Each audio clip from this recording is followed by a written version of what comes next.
and they go into the park, get a free kick, first time we're at the park, and we don't defend it. Nicky maybe should do better with it. Keelan doesn't follow in. You know, there's three factors to us losing the goal. It's an identical goal to the one we lost in the last game of the season against Hamilton. Identical. So, you know, in the Premiership, we'll need to do better than that because they're all massive. The teams are all massive, and we'll need to defend set plays better than that. We then respond. It does take us to 43 minutes or so to get the equaliser, but I think it was no more than we deserved. Queens obviously go into a kind of defensive mode, and we have to work extremely hard to get ourselves back in the game, which we did. Strong mentality, kept on passing the ball, kept on moving them, as you've got to do, keep working them, and it was a great break for Ethan, breaking out. And Calvin's obviously supported them, got a little bit involved in it, and we get a little break of the ball, which Ethan is there then to put over. So it's a great transition from one end of the pitch to the other end of the pitch, just like that. And as I say, for me, it's no more than we deserve to be. We deserve to be at least level. We start the second half extremely well, really, really well, on the front foot, creating opportunities. Ross has got a chance before the second goal. He's got a very, very similar situation where he probably should score. But thankfully, on the one that he heads across the goal, Ethan is there to head it in. So Ethan's got a couple of goals, which he did in the last game of the season against Hamilton when we won the league. And from his point of view, he's hit the ground running this season, which is great.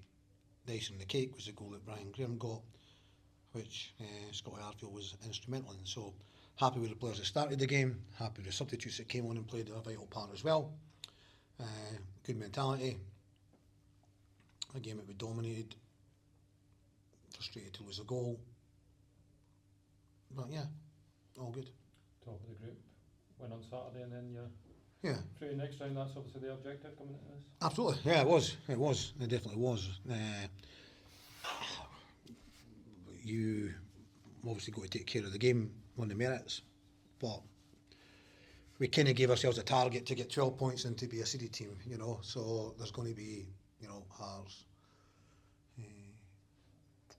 somebody else. There could be 2 or 3 teams on 12 points, so it may well be that 11 points might not be enough to get a seeded position, and we just need to go with the flow if that's the case. But yeah, we've qualified 2 seasons out of 3 up to now. We're never seeded, and we still managed to get through last year. So yeah, take care of Spartans. Obviously, we've taken nothing for granted.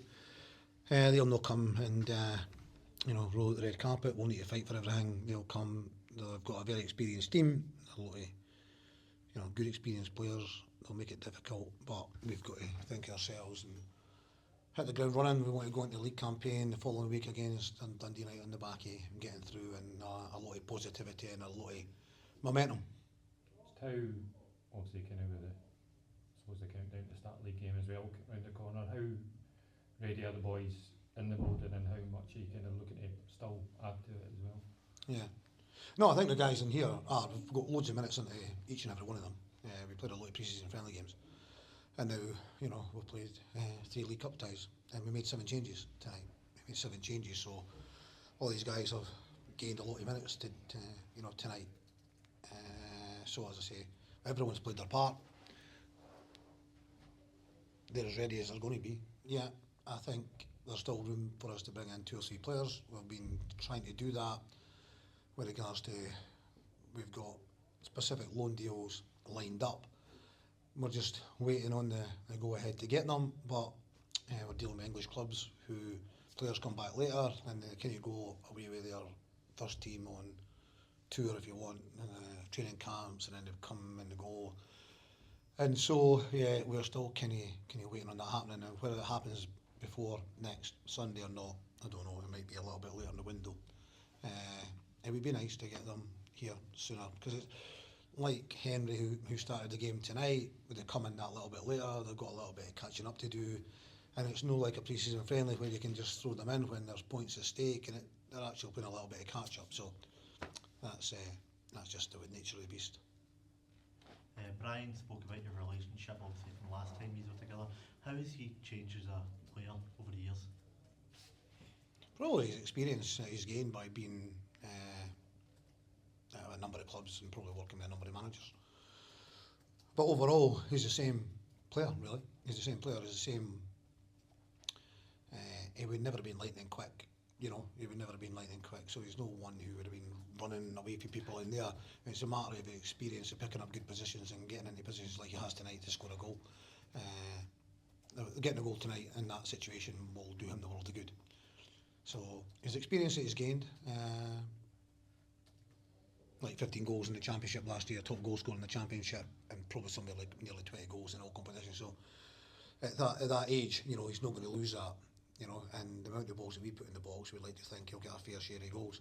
So yeah, he's always been one who would go and attack balls in the back post area, a bit like what Ross McKeever's done tonight, and you know, either scoring directly or laying things off for others as he would have done, and being like, he's a big strong boy. He knows the game. He knows his striking position, you know, better than most actually, and his experience will be invaluable on the pitch, in the dressing room.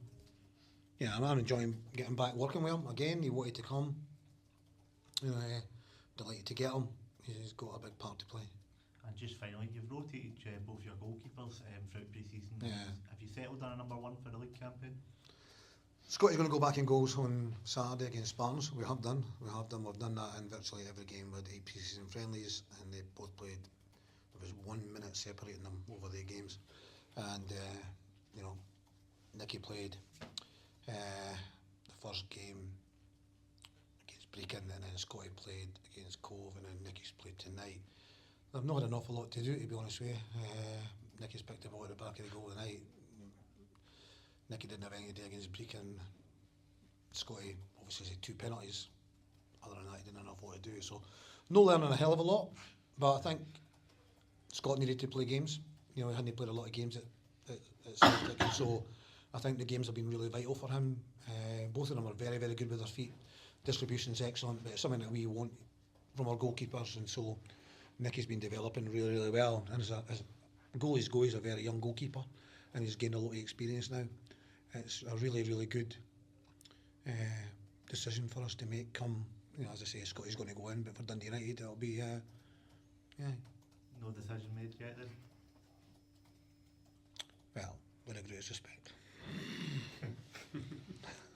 I couldn't tell you if there was. No, thank you. Appreciate it. Okay, Cheers, John. right, thanks guys. Thank you. See you. Catch you.